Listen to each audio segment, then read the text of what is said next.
Sebelumnya saya awali selamat siang, salam sejahtera bagi kita semua.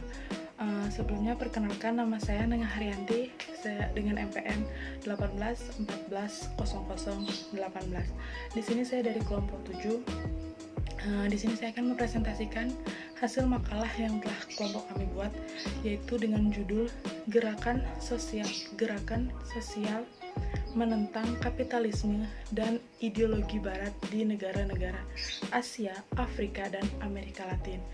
Baik, dan yang pertama yang akan saya bahas di sini adalah tentang latar belakangnya, di mana latar belakang yang terjadi yaitu gerakan sosial yang ada di negara dunia ketiga seringkali berkaitan secara tidak langsung dengan pendekatan perubahan sosial yang dominan atau yang biasa disebut dengan mainstream approach, yaitu suatu perubahan sosial yang direkayasa oleh negara itu sendiri. Dan negara ini merekayasa perubahan sosial itu melalui apa sih? Negara ini merekayasa sebuah perubahan sosial ini melalui pembangunan atau yang biasa disebut dengan development, di mana pembangunan ini seringkali dianggap oleh masyarakat sebagai suatu kesengsaraan ekonomi, krisis ekologis, serta berbagai kesengsaraan masyarakat di negara dunia ketiga itu sendiri. Ada juga beberapa bentuk gerakan perlawanan yang dilakukan oleh masyarakat di negara dunia ketiga itu sendiri. Dan gerakan perlawanan ini juga menggunakan metode atau dilakukannya menggunakan metode dengan berbagai hal yang ditentukan, tentu saja yang ditentukan atau yang didasarkan oleh atau pada kondisi sosial politik di negara masing-masing negaranya itu. Salah satu contohnya yaitu yang ada di Brazil, gerakan perlawanannya tersebut.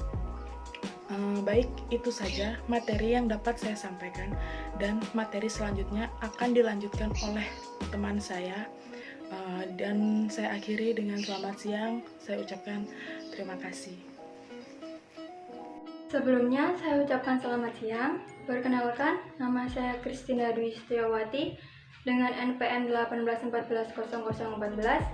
Saya mahasiswi dari STKIP PGRI Bandar Lampung. Di sini saya akan melanjutkan presentasi mengenai gerakan sosial menentang kapitalisme dan ideologi di negara-negara Asia, Afrika, dan juga Amerika Latin.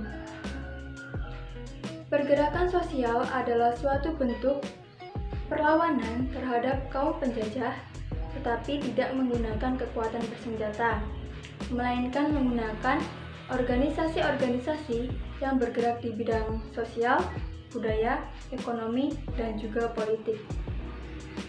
Organisasi-organisasi ini didirikan untuk mewujudkan kesejahteraan rakyat akibat dari penjajahan tersebut.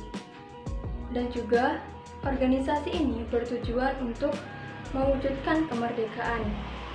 Baik, itu saja yang bisa saya sampaikan. Selanjutnya akan disampaikan oleh teman saya.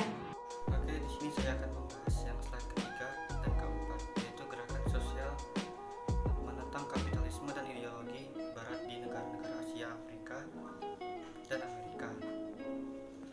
Pergerakan sosial adalah suatu bentuk perlawanan terhadap kaum penjajah yang dilaksanakan tidak dengan menggunakan kekuatan bersenjata, tetapi menggunakan organisasi yang bergerak di bidang sosial, budaya, ekonomi, dan politik. Demikian halnya dengan pergerakan sosial yang terjadi di Indonesia.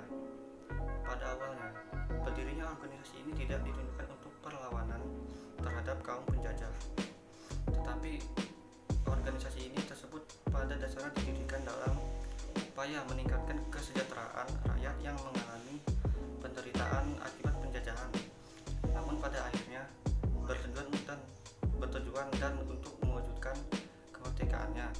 Dan slide yang keempat, ada dua faktor gerakan sosial, yaitu faktor eksternal dan faktor internal.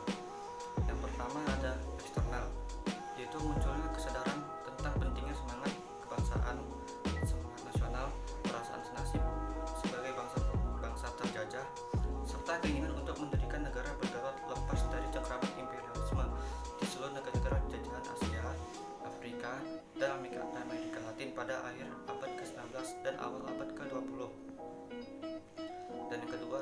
faktor internal, yaitu penjajahan mengakibatkan terjadinya penderitaan rakyat Indonesia yang tidak terkira.